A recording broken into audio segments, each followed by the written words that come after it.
Hello, how's everybody today? Hope you're doing well. I'm going to just have a quick look at an issue that most innovators and entrepreneurs face, and that is kind of being afraid of what we're trying to do. Fear is a compelling emotion. If you've been to I don't know, some things that's ever really scared you, like a certain ride at an amusement park, or something funny noise in the house, or you're trying to do something that is really outside your comfort zone, you can be afraid, and a fear can kind of build on you, and it can actually paralyze you from doing what you want to do. So a lot of times when you want to overcome fear, it's best to kind of think about what it is, what is scaring you, and analyze it. The more you talk about it, the more you deal with it, the more you think about it, talk to other people, it almost like it leaves your emotion side and comes out and out in front of you as an object, and you can deal with it much better. So we'll talk a quick, this is not going to be very long, but about some of the things that entrepreneurs and innovators are afraid of, and what we can think about that. But let's have a quick look at that. If you look at the PowerPoint on this, we can go along with some of the things as we go along. So looking at that PowerPoint that's in the module. You'll see this slides a couple times, but why? Just to kind of go over on the first slide, why would we start a business in the first place? Why would we innovate? Why would we do something creative? Why would we do something new? And there are a lot of reasons for that, and usually, and those are the ones listed there. Normally, you perceive this opportunity. You want more control of your life. You want to do something big. Maybe you want to follow a dream. You want to maybe earn more money, although a lot of entrepreneurs earn less money, but they enjoy themselves more. Maybe you just want to enjoy yourself more. Sometimes you have a real passion, something you actually love doing that you've always wanted to do, or that your career has built up to this point and it's uncovered something you love to do and you want to pursue that. And sometimes it's just such a change happens. Maybe you move to a different country, you get, you lose your job, or any number of things can happen where one of the only avenues open to you is something more creative and entrepreneurial and innovative, and you take advantage of that and think, what, I've always kind of wanted to do this, now's a good time. So those are things that start. And a lot of us, I have a little on the slide 3 there, sort of a spectrum of just do it and paralysis by analysis, and I think we all fall in here somewhere, and that's how we make decisions, how we move forward, how we act. Many people are you'll hear all the time, don't think about it, just do it. Other people think, don't do anything until you've really analyzed it. I tend to be a little more on the analysis side, but you don't want to go so far that you don't ever do anything. So for you have to kind of think about it. Where is your comfort area? How much do you need to know to move forward? There are plenty of entrepreneurs who will tell you, don't overthink it, just go forward. For most of them, that's not successful, but we tend to hear the ones that are. In general, you want to know enough to make yourself feel comfortable, but not so much that you never do anything. There are people, a lot of us, that want so much information that it gets to a point where the time has passed, or you just never do anything. So it's almost like a bet, like if you have a deck of cards and you're gonna think, I'm going to pull the king of diamonds. That's a 1 in 52 shot, doing that. If you're going to pull a diamond, it's 1 in 4. If you're going to pull, so if you're only 3 cards there, and one of them's a certain one, and your chances are 30%. So you should know as much as you can in order to see what the odds are for your thinking. It's not exactly a bet, but it's sort of a projection of future outcomes, what you think, how you feel comfortable, and how much you need to know to make that comfortable for you to make those kind of decisions. On the next slide, we'll see that one way to see if you know enough is to kind of look at why do new ventures not reach the level of success that we like. Many of them, they fail to understand where you are today and where you want to be in the future. A lot of strategy work is hurt by the fact that people and companies have a hard time admitting and understanding and being honest with themselves about where they are today. You can't go anywhere unless you know where you are. So it's really important for anyone to do anything going forward to analyze where you are today. The SWOT analysis helps for that. That's exactly what it is, a picture of where you are. The business viability assessment is good for that. But these things to really to know where you are before you can move forward. Sometimes there's a misperception of the opportunity, consumer interest. Just because you're interested in something doesn't mean other people are. Just because you like it doesn't mean other people will. You need to find something that there's an opportunity there, and sometimes the opportunity is there, but it's not. It looks like it's like right now, it's maybe a little bit further, and you can kind of be too fast, or sometimes you can be too slow. You find opportunity, but by the time you get your act together, it's already happened. That wave is past. So it's hard to do. This is difficult, but you have to be very diligent in how carefully and how accurately you can try to predict and see opportunity and consumer interest, even if you test it and think about it. So again, some people will say, don't worry about that. Just if you have a good idea, they will like it. It's how you think, and how much money you have, how many mistakes you can make that kind of guide how you perceive that in yourselves. Sometimes people don't find a way to differentiate themselves. There's no point in like say an airline, if all the airlines are the same, they all fly from Miami to San Francisco, what's the difference? You have to find something. Usually they say, well, our service is better. Airlines don't do it anymore, they have terrible service, but they'll usually just compete on price, and that's it. But if you want to compete on other ways, you have to find some way to differentiate yourself in the competition. What makes you different? What makes you unique? And why would the customer choose you? Your value proposition. Sometimes businesses fail or new ventures fail because they have not they don't think about what the customer wants. All of us tend to talk about ourselves more than the customer or our own company. You see all these major corporations, as soon as they get into their mission statement or their what they're projecting towards the client, they start talking about themselves. We've been in business this long. We've done this. We've done this. We can. That is unattractive to consumers. They'll find out about you in terms of how much they need to know to support their buying of your product. But the point is, how are you helping them? As we saw in the video by Dan Sullivan, what capabilities are you creating for them? What improvements on their lives are you making? What bad things are you taking away from their lives? So if you're unclear on what you're offering, and some people, you really ask if they're fairly far along in their idea, and say, well, what good does this do to somebody? And they have a hard time articulating that. It should be first, what value am I creating? What capability am I creating?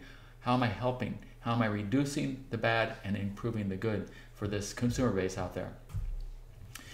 Sometimes people pursue a lot of activities that don't lead to business development and sales. Basically, that's the 80-20 rule. People have a 24-hour day and a 30-day month and a 365-day year. How are you spending your time? You need to spend your time on building your business. I'll tell you, when you innovate or start your own business, you will know how to do your business. You can always handle the work, but what about getting the clients? What about developing the product? The thing you really have to spend the time on the things that can get your product to market and can increase your client base and grow your market share. The delivery is almost a given, and you may not believe that, but I can tell you, once you're in business for your own, you can always produce, you can always provide, you can always meet the demand. It's getting demand, getting the clients, etc. That's much more difficult. And then the inability to clearly describe the drivers. That's what the business viability assessment is all about. How do you understand? Do businesses know what makes the business work? Even how the fundamentals of how the business works is something that a lot of times is missing, and therefore they spend a lot of time and money finding that out. And by the time they find it, they've spent the money, they've spent their investment, they've become exhausted. Most entrepreneurial stories, you'll see a time when they're ramping up, and they get to a point where they think, I almost gave up, and then something happened, because it's tough. So that part on any innovation, rarely does it day one it's just booming. Usually there's some slogging through, finding your way, and you want to keep that as short as you can, because that's expensive. Okay, then the inability to address the gaps in logic and support. So those are the kind of things that drive businesses down. And so what are we afraid of? I think that here, if you look at any list of any number of magazines or articles, you can find a whole bunch of things articles on what entrepreneurs, what innovators, what creative people are afraid of, and they're always the same. And this is kind of a list of them. You see in there: fear of failure, financial security, unknown, humiliation, rejection, ridicule, what others think. Remember, whenever you do something new, even your best friends and family are going to criticize you, right, and second guess you. That's human nature. Everybody wants you to stay where you are. Everybody wants you to stay where they are. So, and maybe with best intentions, they think, oh, you're going to do that. You're going to go out on a limb. You're going to lose your money. You're going to lose your thing. You're going to quit that job that pays so well and do something else. You're going to give up this education you spent money for and do something completely different. don't do it. So that happens, and any entrepreneur will tell you that. So sometimes people are afraid of taking a stand on anything, and that's really common today, of course, where you have every culture is so critical of everybody that very little originality in normal human life these days, because you get hammered if you step out of the box. The fear of taking a risk, fear of changing the status quo, maybe not good enough, smart enough, creative. A lot of people think I can't do that, I'm not smart enough, and that's a funny thing, because it's true. Like some people, like Bill Gates, are very, very, very smart. Jeff Bezos, our local Palmetto High valedictorian, smart guy. Zuckerberg, smart guy, of course. A lot of smart people, but there are a lot of people that made a lot of money that aren't as smart as they are. And you need to have, of course, a basic intelligence, but you're in college, right? So you have it.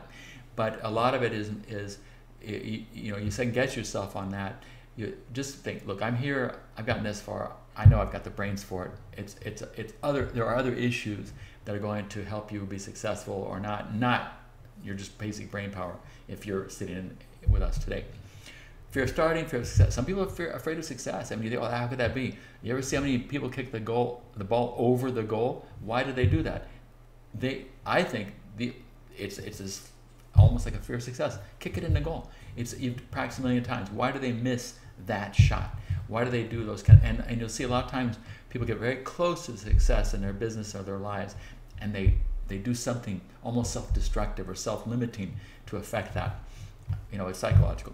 And the fear of too much work. There's a lot of work. I mean, I'll tell you what, you work way, way, way more doing anything innovative or entrepreneurial by far. If you're in a major company and you want to do something different, you're obviously going to have to do your job and that job and others in order to make it happen. If you're not up for that, don't do it. You'll never work less as an entrepreneur than you do in a company, even if you work a ton in a company, which most of us do.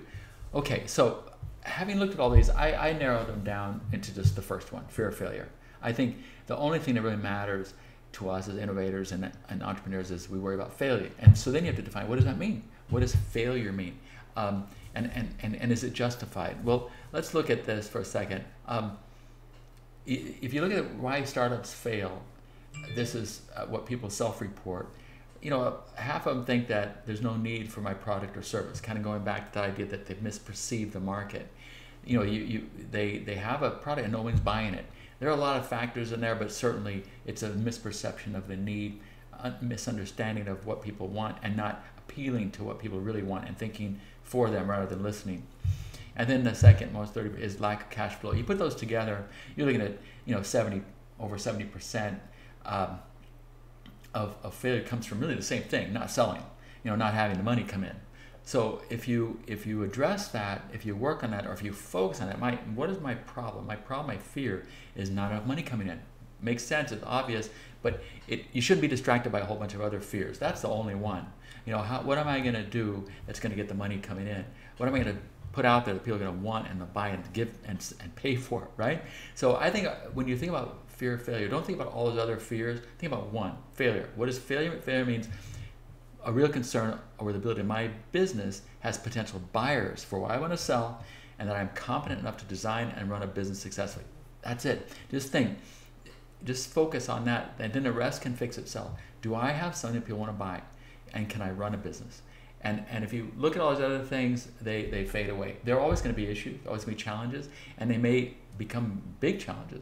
But if you never get past selling stuff, that having people buy what you want, what you have to sell, wanting what you have, and the overcoming any cash flow issues, which are very tied together, your business goes down. So let's think, and I think what I want you to take away from this is, don't be afraid of all those things, but be really aware of the failure, which means not having enough income to satisfy the cash flow needs of your company. And you could even take one step further, not produce enough income to make so you and your family can live how you want. That's really kind of a lot of it. But if you think bigger than that, even in a major company or something that maybe you're super rich already, you're still worried about failing. And the failure is that the company is unsustainable based on cash flow, and because you're not selling enough. So I always think it might be overly simplistic, but I think addressing fears is, you want to be as simplistic as possible. You don't want to have a free-floating anxiety. Often you think, I feel weird. And so, why do you feel weird? What's wrong? And you start talking, all of a sudden you're like, you know what? It's that one thing that's keeping me up at night. Okay, fix that one thing and everything seems to go away. So I think that when you think about what you might be afraid of when you start, just focus on, what am I really afraid of? I'm afraid. I'm really worried. I'm concerned about the ability for my business to find enough potential buyers for what I want to sell. And I'm confident enough to design and run a business successfully. Then you can work on those, fix those, and you can move forward. Hope that makes sense. Okay, hope so. All right, talk to you soon. Thanks a lot.